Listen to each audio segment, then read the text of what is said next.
You said that your father was a liberal Republican. Is that right? Yes, Yeah, people don't because believe it. as far as I understand, for example, the Black population was predominantly Republican back then. And then when JFK was running, I think they started to just make the switch over to Democrat. And is it related to your father being a liberal Republican?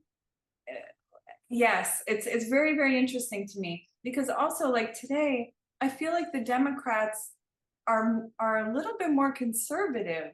I just see it like that. It's like I'm like, wait a second. So then it makes me think back to that time, the 60s. I don't know if I'm right. I'm just saying this is my perspective. Yeah.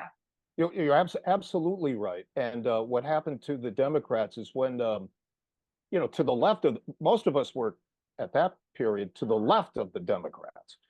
They called it the New Left. And when the New Left collapsed, the Democratic Party ran out of a source of ideas. Uh, and and then Reagan was a reaction to that. Poor Jimmy Carter. But Reagan put him down, and then we had the Reagan Revolution, and everything went back to the right. All these wonderful social programs were canceled, but that's the way the country was moving. How do you explain Donald Trump's popularity? He's a populist, and so was Joe McCarthy when he led the Red Scare. They used fear to gain power, uh, and that's what Trump has done. And I think that's the only explanation for his popularity, is populism. The dangers of populism, Colin. Wasn't Robert F. Kennedy? Oh God. He was populist though, wasn't Oh he? God. Yes, he would have been a wonderful president, Colin, and such a dear man.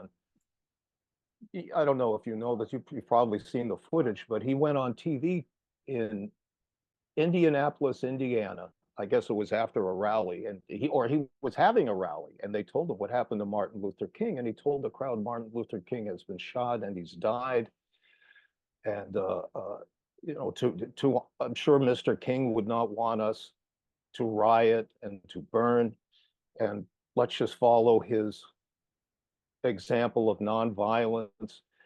What we need in the United States is not division. What we need in the United States is not hatred.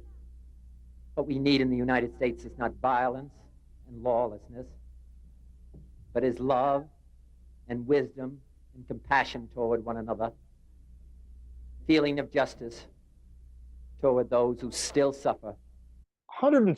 Almost 200 cities in the United States went up in flames, except for Indianapolis, Indiana, because he reached the people. He was such a beautiful man. Mm. Oh, and the thing about the Kennedys is that what the civil rights leaders liked about the Kennedys is that they learned, they changed, they were willing to listen and change, and they became a part of the vanguard. And all of us who didn't understand civil rights, we did through the Kennedys, and we followed them. And my favorite was when Jack and Jackie were in the White House, Carla. It was so exciting to be alive. The early 60s. Everything was changing then, and he represented that, passing the torch to a new generation, and we were all so ready for that. I've lived to see the first Catholic president, JFK. That was a big deal back then, Carla. Everyone was afraid that JFK would take his orders from the Pope. But of course, that was ridiculous.